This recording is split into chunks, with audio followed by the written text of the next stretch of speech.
Oi, pessoal, tudo bem? Um bom dia para todo mundo que está acompanhando, assistindo este estudo do Evangelho segundo o Espiritismo. Já começamos há alguns dias e ele está disponível ali no nosso canal, na nossa playlist de Evangelho segundo o Espiritismo, ok?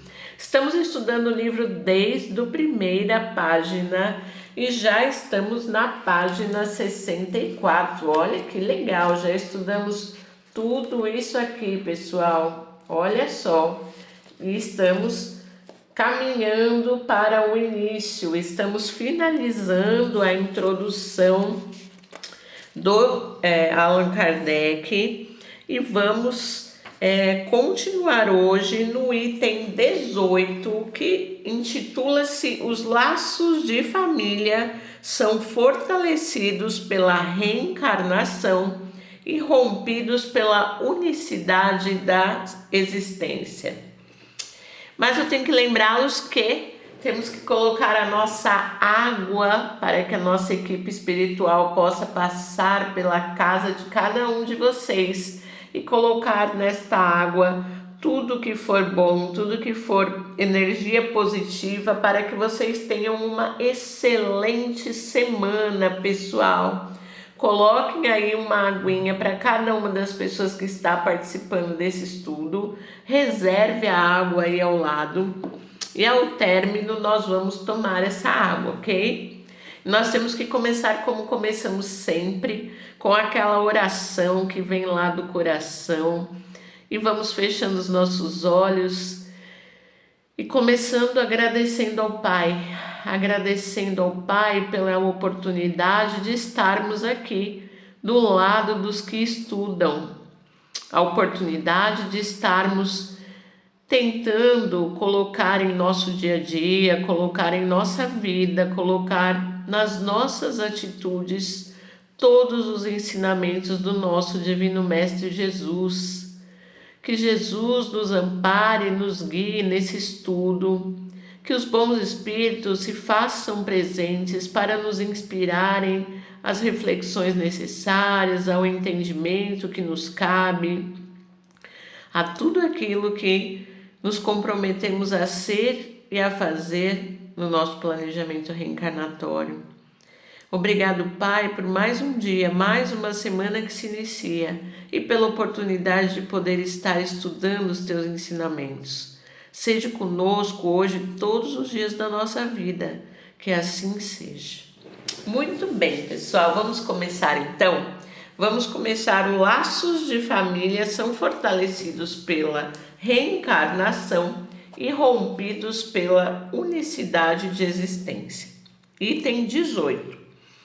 Os laços de família não são destruídos pela reencarnação, como pensam certas pessoas. Pelo contrário, eles são fortalecidos e reapertados. O princípio oposto é que os destrói. Os espíritos formam no espaço grupos ou famílias unidos pela afeição, pela simpatia e a semelhança de inclinações. Esses espíritos, felizes de estarem juntos, procuram-se. A encarnação só os separa momentaneamente, pois que, uma vez retornado à erraticidade, eles se reencontram como amigos na volta de uma viagem. Muitas vezes eles seguem juntos na encarnação, reunindo-se na mesma família ou no estudo ou no mesmo círculo e trabalham juntos para o seu progresso comum. Se uns estão encarnados e outros não, continuarão unidos pelo pensamento. Os que estão livres velam pelos que estão cativos, os mais adiantados procurando fazer progredir os retardatários. E após cada existência terão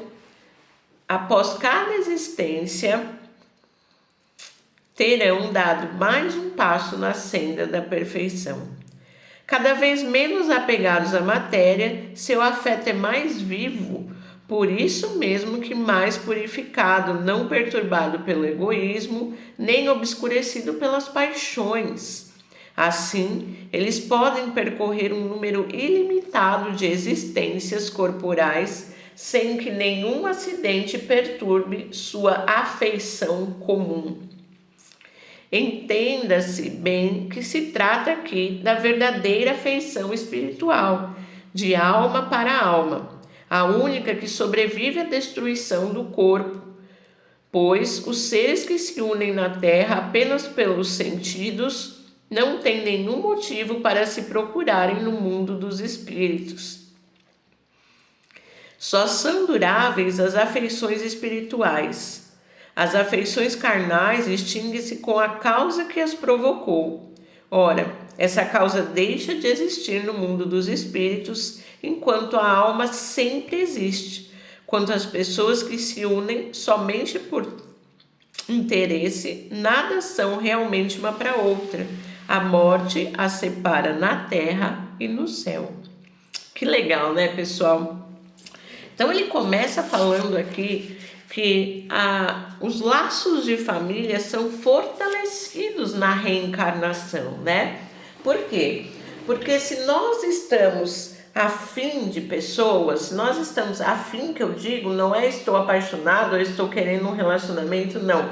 Afim é quando os ideais eles são parecidos, quando a busca pela evolução segue no mesmo caminhar, segue os mesmos passos. Então, quando nós encontramos pessoas unidas com essas finalidades, elas vão seguir junto à caminhada. Ora uma está aqui, outra desencarnada, ora outra vem para cá e essa que está aqui desencarna, né? Porque é o que a gente fala dessa brincadeira de encarna, desencarna. Então, ora nós estamos aqui, ora nós estamos na pátria espiritual.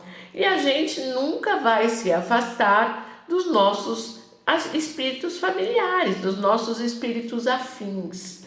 Então, obviamente que se hoje, por exemplo, eu estou aqui encarnada com o meu filho e há uma ligação real, há uma ligação de alma para alma, quando eu desencarno, eu vou estar o tempo todo olhando por ele, querendo saber se ele está bem, fazendo orações por ele, acompanhando a evolução e o cumprimento de todas as responsabilidades com que ele se comprometeu antes de vir aqui para a Terra.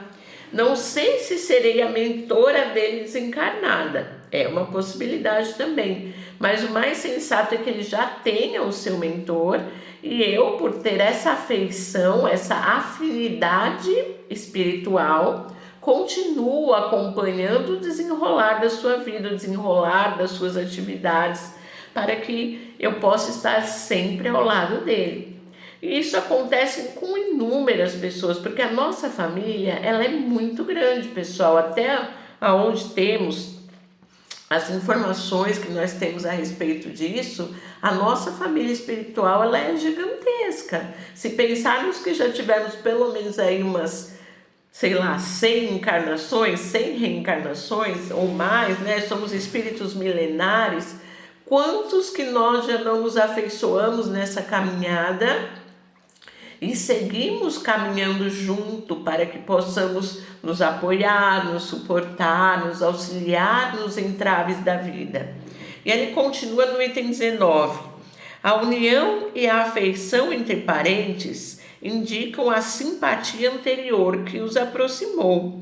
Por isso, disse de uma pessoa cujo caráter, cujos gostos e inclinações nada tem de comum com um dos parentes, que ela não pertence à família. Dizendo isso, enuncia-se uma verdade maior do que a que pensa. Deus permite essas encarnações de espíritos antipáticos ou estranhos nas famílias com a dupla finalidade de servirem de provas para uns e de meio de progresso para outros. Os maus se melhoram pouco a pouco ao contato dos bons e pelas atenções que deles recebem. Seu caráter se abranda, seus costumes se depuram, as antipatias desaparecem. É assim que se produz a fusão de diversas categorias de espíritos, como se faz na Terra entre as raças e os povos. O medo do aumento indefinido da parentela em consequência da reencarnação é um medo egoísta, provando que não se possui uma capacidade de amor suficientemente ampla para abranger um grande número de pessoas. Um pai que tem numerosos filhos, por acaso os amaria menos do que se tivesse apenas um? Mas que os egoístas se tranquilizem, pois esse medo não tem fundamento. De fato, de ter um homem 10 encarnações, não se segue que tenha de encontrar no mundo dos espíritos 10 pais, 10 mães, 10 esposas e um número proporcional de filhos e de novos parentes. Ele sempre encontrará os mesmos que foram objetos da sua afeição, que lhe estiverem ligados na terra por diversas formas e talvez pelas mesmas maneiras. Vejamos agora as consequências da doutrina anti-reencarnacionista. Essa doutrina exclui necessariamente a pré-existência da alma e as almas sendo criadas ao mesmo tempo que os corpos. Não existe entre elas nenhuma ligação anterior. São, pois, completamente estranhas umas às outras. O pai é estranho para o filho e a união das famílias fica assim reduzida unicamente à filiação corporal, sem nenhuma ligação espiritual. Não haverá, portanto, nenhum motivo de vanglória por se ter entre os antepassados algumas personagens ilustres. Com a reencarnação, antepassados e descendentes podem ser conhecidos, ter vivido juntos, podem se ter amado e mais tarde se reunirem novamente para estreitar os laços de simpatia. Isso no tocante ao passado. Quanto ao futuro, segundo os dogmas fundamentais que decorrem do princípio antirreencarnacionista, a sorte das almas está irrevogavelmente fixada após uma única existência. Essa fixação definitiva de sorte implica a negação de todo progresso, pois se há algum progresso, não pode haver fixação definitiva da sorte. Segundo tenham elas bem ou mal vivido, vão imediatamente à morada dos bem-aventurados ou para o inferno eterno. Ficam assim imediatamente separadas para sempre, sem esperança jamais se reunirem de tal maneira que pais, mães e filhos, maridos e esposas, irmãos e amigos não têm nunca certeza de se reverem. É a mais absoluta ruptura dos laços de família. Com a reencarnação e o progresso que lhe é consequente, todos os que se amam se encontram na terra e no espaço e juntos gravitam para Deus. Se há os que fracassam no caminho, retardam seu adiantamento e sua felicidade, mas nem por isso as esperanças estão perdidas. Ajudados, encorajados e amparados pelos que os amam, sairão um dia do atoleiro em que caíram. Com a reencarnação, enfim, a perpétua solidariedade entre os encarnados e os desencarnados, do que resulta o estreitamento dos laços de afeição. Em resumo, 4 alternativas se apresentam ao homem para o seu futuro do além-túmulo. Primeira, o nada, segundo a doutrina materialista. Segunda, a absorção no todo universal, segundo a doutrina panteísta. Terceiro, a conservação da individualidade com fixação definitiva da sorte, segundo a doutrina da Igreja. Quarto, a conservação da individualidade com um progresso infinito, segundo a doutrina espírita. De acordo com as duas primeiras, os laços de família são rompidos pela morte e não há nenhuma esperança de se reencontrarem. Com a terceira, há a possibilidade de se reverem, contanto que estejam no mesmo meio, podendo esse meio ser o inferno ou o paraíso. E com a pluralidade das existências, que é inseparável do progresso gradual, existe a certeza da continuidade das relações entre os que se amam, e é isso o que constitui a verdadeira família.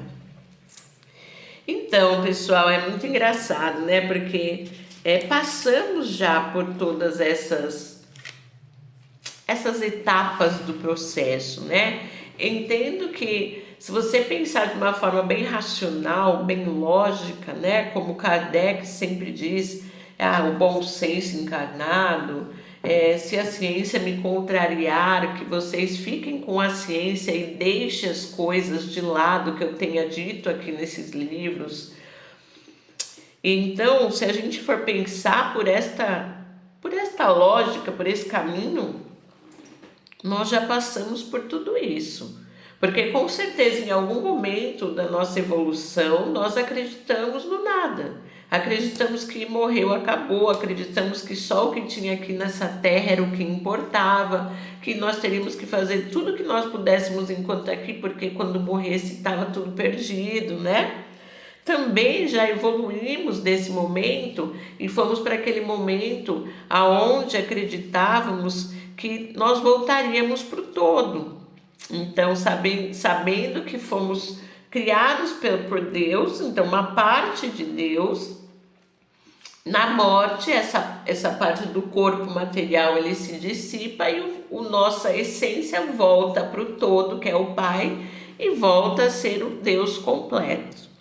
Também passamos pela parte que nos cabe, que também nos fala a respeito de que a gente pode acreditar nessa pluralidade das existências, que é o que a doutrina espírita nos traz, né? O que a doutrina espírita, desculpa aí pessoal, apagou a lâmpada aqui, mas eu vou acendê-la de novo, tá bom? Me dá licença aqui só um minutinho. Então é o que nós pensamos a respeito da doutrina espírita. Fechem os olhos. Prontinho. Luz acesa novamente. Então pensamos nessa parte da reencarnação, né, onde nós nos encontramos. Você viu que engraçado que eu tinha dito no começo que temos uma família gigantesca no plano espiritual, e aqui no item 20 ele diz pra gente que o fato de um homem ter encarnado 10 vezes não significa que ele vai ter 10 pais, 10 mães e 10 filhos, né? Mas não é uma máxima, tá, pessoal? Então, assim, são possibilidades.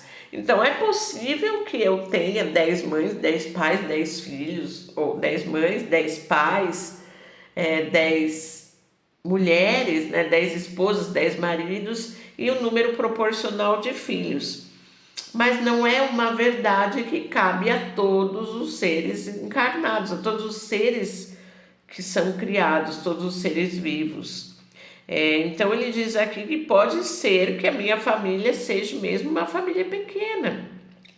E outro ponto que ele trouxe muito interessante aqui, que a gente tem que frisar, né? O ponto onde ele diz que muitas vezes existem nas famílias aqueles que são diferentes da família toda. Como se fosse uma pessoa de fora, uma pessoa à parte. A gente ouve muitas vezes falar a respeito de você nem é dessa família, você é tão diferente em tudo, pensa diferente. Se você parar para analisar, minha família é uma família pequena, tá, pessoal? Somos 3 irmãos e meus pais, eles não tiveram irmãos, eles eram filhos únicos. Então, nós não temos primos, nem tios, nem tias, e nós somos somente em 3 filhos. E aí, minha mãe e meu pai já desencarnados, hoje somos os 3 irmãos eu, a minha irmã e o meu irmão, que fazemos com vocês o Evangelho no Lar às quartas à noite. E meu irmão tem 2 filhas, minha irmã tem um casal de filhos e eu tenho um filho. E a nossa família se resume a essas pessoas. E ainda assim, muitas vezes a gente se depara com a ideia de como pode 3 irmãos que foram criados pela mesma mãe ter tantas diferenças entre um e outro, de caráter, de atitudes, de dons, né? Então, cada um de nós é bom em uma coisa, cada um de nós age de uma forma. E como que pode ser tão diferente? E muitas vezes a gente também ouve dizer que, nossa, mas fulano é mais amigo daquele amigo lá da faculdade, daquele amigo da escola, do que do próprio irmão. Exatamente por isso que ele traz aqui. Porque muitas das vezes essas pessoas estranhas, essas pessoas que estão meio que fora ali do prumo daquela família, daquela situação, essas pessoas, elas são colocadas em conjunto por 2 motivos, né? Para algumas pessoas como um bem, como algo que vai estimular a evolução, e também para algumas outras pessoas como uma causa de infortúnio, de atrapalhação, realmente uma provação que vai estar ali o tempo todo ao lado daquela pessoa para que ela não se esqueça. Então, pessoal, fica claro aqui com esse item dos laços de família fortalecidos pela reencarnação, de que a reencarnação, ela possibilita que cada vez mais nós estamos nos afinizando, nós estamos nos unindo a outras almas e criando as nossas famílias espirituais, né? Tem inclusive um capítulo que nós vamos passar que é parentesco espiritual, parentesco corporal, que é mais ou menos o que ele está trazendo aqui pra gente. E daí ele vem com o próximo item aqui, aonde ele fala sobre a instrução dos espíritos, limites da reencarnação. E quem traz para a gente esse texto é São Luís, em Paris, 1859. E aí a pergunta é: quais os limites da reencarnação? Quer dizer, da encarnação. E aí ele responde assim: a encarnação não tem, propriamente falando, limites nitidamente traçados. Se por isso se entende o envoltório que constitui o corpo do espírito, pois a materialidade desse envoltório diminui à medida em que o espírito se purifica, em certos mundos mais avançados que a Terra, ele já se apresenta menos compacto, menos pesado, menos grosseiro e, consequentemente, menos sujeito às vicissitudes. Num grau mais elevado, desmaterializa-se e acaba por se confundir com o perispírito. De acordo com o mundo a que o espírito é chamado a viver, ele se reveste do envoltório apropriado à natureza deste mundo. O perispírito mesmo sofre transformações sucessivas, eteriza-se mais e mais até a purificação completa, que constitui a natureza dos espíritos puros. Se mundos especiais são destinados como estações aos espíritos mais avançados, estes não ficam sujeitos a eles como nos mundos inferiores. O estado de libertação que já atingiram permite-lhes viajar para toda parte onde quer que estejam ou sejam chamados pelas missões que lhes foram confiadas. Se considerarmos a encarnação do ponto de vista material, tal como vemos na Terra, podemos dizer que ela se limita aos mundos inferiores, dependendo do espírito, portanto, libertar-se mais ou menos rapidamente da encarnação, trabalhando pela sua purificação. Temos ainda que considerar que no estado de erraticidade, ou seja, no intervalo entre uma existência e outra, a situação do espírito está em relação com a natureza do mundo que o liga o seu grau de adiantamento. Assim, na erraticidade, ele é mais ou menos feliz, livre e esclarecido, segundo for mais ou menos desmaterializado. Então, aqui na pergunta de qual o limite de encarnação, ele diz que não tem como dizer um limite, mesmo porque de todas as informações que nós temos, não há nada cravado em pedra, nada que valha para todos igualmente. Cada caso é um caso. Cada caso deve ser analisado de uma forma exclusiva, única. E aí ele traz que conforme a gente vai evoluindo, habitando mundos mais evoluídos, mundos superiores, o nosso corpo ele vai se sutilizando, então ele fica mais sutil, até que nós alcancemos o estado de espíritos puros e não precisemos mais de nenhum tipo de envoltório como esses que nós conhecemos, material, grosseiro, pesado. E aí tem mais uma questão que é a necessidade da encarnação, também quem responde a São Luís, em Paris, 1859, e a questão é: a encarnação é uma punição e somente os espíritos culpados é que estão sujeitos a ela? E aí ele responde: a passagem dos espíritos pela vida corpórea é necessária para que eles possam realizar, com a ajuda do elemento material, os propósitos cuja execução Deus lhes confiou. É ainda necessária por eles mesmos, pois a atividade que então se veem obrigados a desempenhar ajuda-os a desenvolver a inteligência. Deus, sendo soberanamente justo, deve aquinhoar equitativamente a todos os seus filhos.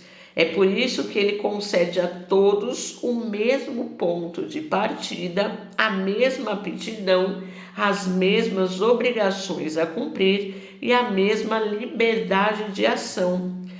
Todo privilégio seria uma preferência e toda preferência uma injustiça.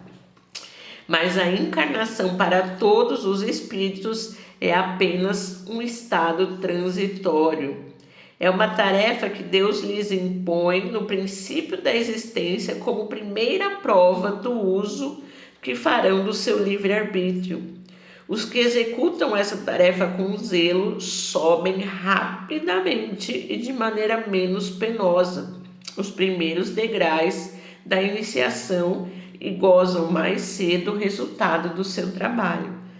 Os que, ao contrário, fazem mau uso da liberdade que Deus lhes concede, retardam seu progresso e é assim que, por sua obstinação, podem prolongar indefinidamente a necessidade de se reencarnarem. E é então que a encarnação se torna um castigo. Observação: uma comparação vulgar nos fará melhor compreender essa diferença. Então, o estudante não atinge os graus superiores sem ter percorrido a série de classes que o levam até lá. Essas classes, por mais trabalho que exijam, são um meio de atingir o fim e não uma punição. O estudante laborioso abrevia a caminhada, encontrando menos dificuldades. Acontece o contrário com aquele que a negligencia e a preguiça obrigam a repetir certas classes. Não é, porém, o estudo que constitui uma punição, mas a obrigação de recomeçá-lo em cada classe. É o que se passa com o homem na Terra, pessoal. Para o espírito de selvagem, que está quase no começo da vida espiritual, a encarnação é um meio de desenvolver a inteligência. Mas para um homem esclarecido, em que o senso moral está largamente desenvolvido e que se vê obrigado a repetir as etapas de uma vida corporal cheia de angústias, enquanto já podia ter atingido o fim, é um castigo, pela necessidade em que se acha de prolongar sua permanência nos mundos inferiores e infelizes. Aquele que, ao contrário, trabalha ativamente no seu progresso moral, pode não somente abreviar a duração da sua encarnação, material, mas franquear de uma vez os graus intermediários que os distanciam dos mundos superiores. Os espíritos não poderiam encarnar-se uma só vez no mesmo globo e passar suas diversas encarnações em diferentes esferas? Esta opinião seria admissível se todos os homens estivessem na Terra exatamente no mesmo nível intelectual e moral. As diferenças que existem entre eles, desde o selvagem até o civilizado, revelam os graus que têm que percorrer. A encarnação, aliás, deve ter uma finalidade útil. Ora, qual seria a finalidade das encarnações efêmeras das crianças que morrem em tenridade? Teriam sofrido sem qualquer proveito, nem para elas, nem para os outros? Deus, cujas leis são todas soberanamente sábias e nada faz de inútil, pelas reencarnações no mesmo globo, quis que o mesmo espírito se ponha de novo em contato, tendo assim ocasião de reparar suas faltas recíprocas. E tendo em conta suas relações anteriores, quis ainda fundar sobre uma base espiritual os laços de família, apoiando numa lei natural os princípios da solidariedade, fraternidade e igualdade. Caramba, hein, pessoal? Eu falei que a gente estava na introdução, né? E eu me confundi toda, porque esse aqui é o livro do Evangelho e a gente já passou da introdução, a gente já está no capítulo 4, tá, pessoal? Me perdoem. Capítulo 4, que é intitulado Ninguém pode ver o reino de Deus se não nascer de novo. Nós estamos findando a introdução do livro dos Espíritos na quarta-feira, ok? Então, pessoal, ele diz aqui, São Luís traz para a gente duas respostas simples, um exemplo muito simples que ele utiliza para que a gente compreenda muito bem como isso funciona, que é a escola, né? A nossa trajetória dentro do período escolar, desde a pré-infância até o universitário, o ensino médio, universitário, pós-graduação, dizendo e afirmando que se não temos a capacidade de ir para o próximo estágio, tá tudo bem ficarmos num estágio anterior, mas que se nós já adquirimos essa capacidade e temos que ficar nesse estágio anterior, que isso se torna mesmo um sacrifício, uma angústia, né? Temos isso muito no livro Exilados de Capela, onde, por orgulho e por vaidade, os irmãos que estavam em Capela, que não quiseram ceder, né, a reforma de cada um deles, a ressignificação de tudo aquilo que eles tinham, com uma moral muito elevada, mas sem deixar de lado essas vicissitudes mundanas, eles foram convidados a habitar um mundo inferior ao mundo deles, que era no momento o planeta Terra, que estava passando de primitivo para de provas e expiações, e o planeta deles, que era Capela, já estava passando para a regeneração. Então eles vieram com uma missão, com um convite do nosso Divino Mestre Jesus de apoiar os que estavam aqui nesse planeta de provas e expiações, na sua evolução, na sua transformação, mas ao mesmo tempo eles foram exilados do próprio país, dos próprios companheiros, dos espíritos familiares, porque eles não quiseram deixar o orgulho e a vaidade de lado. Mas isso é uma história para que vocês leiam o livro Exilados de Capela e possam compreendê-la melhor pelo prisma de vocês mesmos, ok? Então hoje, pessoal, dentro da finalização do capítulo 4, fechamos com esse tesouro sobre os laços de família que são fortalecidos na reencarnação, e fica aí para a gente pensar quem é a nossa família espiritual, né? Quem são as pessoas que vão estar nos aguardando no momento do nosso retorno à pátria espiritual? E aí, vocês têm algum palpite? Nós passamos bastante do nosso horário hoje, mas eu espero que vocês tenham compreendido essa força dos laços de família na reencarnação. E se ficou qualquer questão, qualquer interrogação aí, deixa nos comentários, que vocês sabem que o que eu puder estarei buscando para esclarecer a todos nós, tá bom? Muito obrigada pela companhia de todos. Vamos aproveitar esse momento para fazer nossas breves vibrações de hoje, pedindo essa espiritualidade amiga e irmã, que abençoe cada um de nós, abençoe nossos lares, abençoe as nossas águas, que possa abençoar também os nossos vizinhos, a nossa rua e a nossa vizinhança, a nossa cidade, o nosso estado, o nosso país, o nosso planeta, que nos acolhe, que nos recebe, que nos possibilita tantas e infinitas oportunidades de progressão e de evolução. Obrigado, meus mentores, obrigado, mentores de cada um de nós, obrigado à equipe espiritual que está nesse estudo conosco. Que Deus nos ampare e nos guie no resto desta semana, que assim seja. E é isso, meus irmãos, vamos tomar a nossa água, vamos lá?